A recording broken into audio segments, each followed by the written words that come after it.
Bak.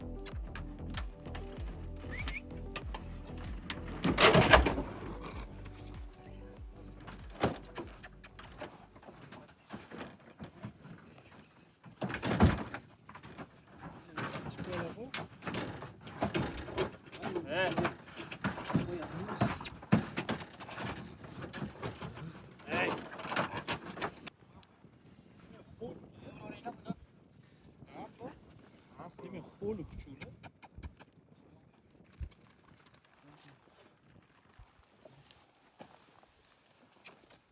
Bu yerda shu qo'y kuchuklari qo'y uchun olingan, qoldirgan kuchuklarimiz. Zotlari qanaqa? Zoti cho'pon kuchuk. Cho'pon kuchuk.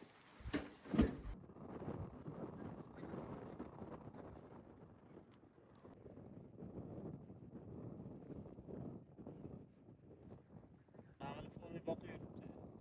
Qarab tursak ko'rib bildik o'ziga.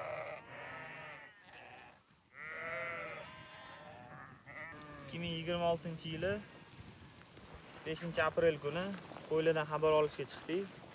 Qo'ylarning holati yomon emas. O'ta ham yaxshi. Yomg'irlar Xudoga shukr yog'ib turibdi mana.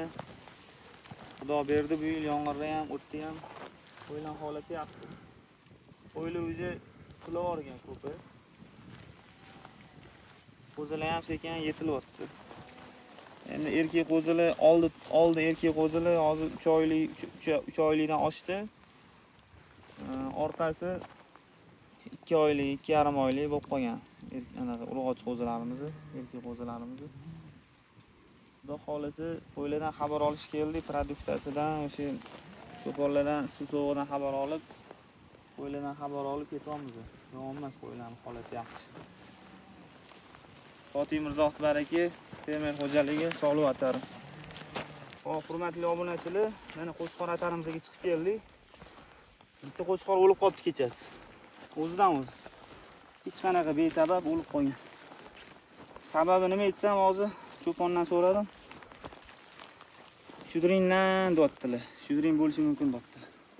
Kechasi 2-3 soat boqiladi qo'chqorlar.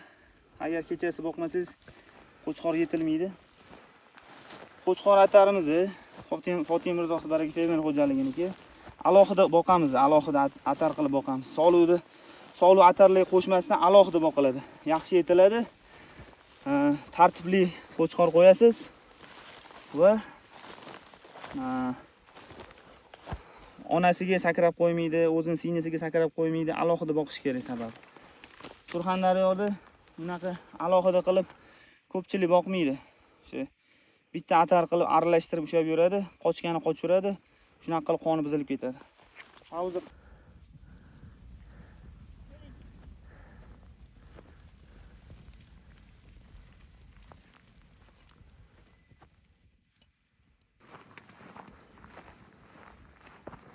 hop. Chori qo'chqor. Hisori hech qanaqa arashan, avg'on, unaqa narsa qo'shilmagan. Toza hisori qo'chqor. Tishini or. Tishini ko'rsating yoki. Yaylov sharoitida qanaqa? Shunaqa darajaga chiqqan.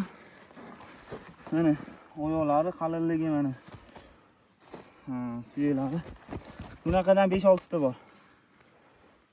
Agar bu yil Xudo xolasa puliga to'g'ri kelsa sotamiz, bo'lmasa o'zimizni boshqa qon qilib qo'yamiz. Mana orqalarini yopib qo'ying. Qo'ying.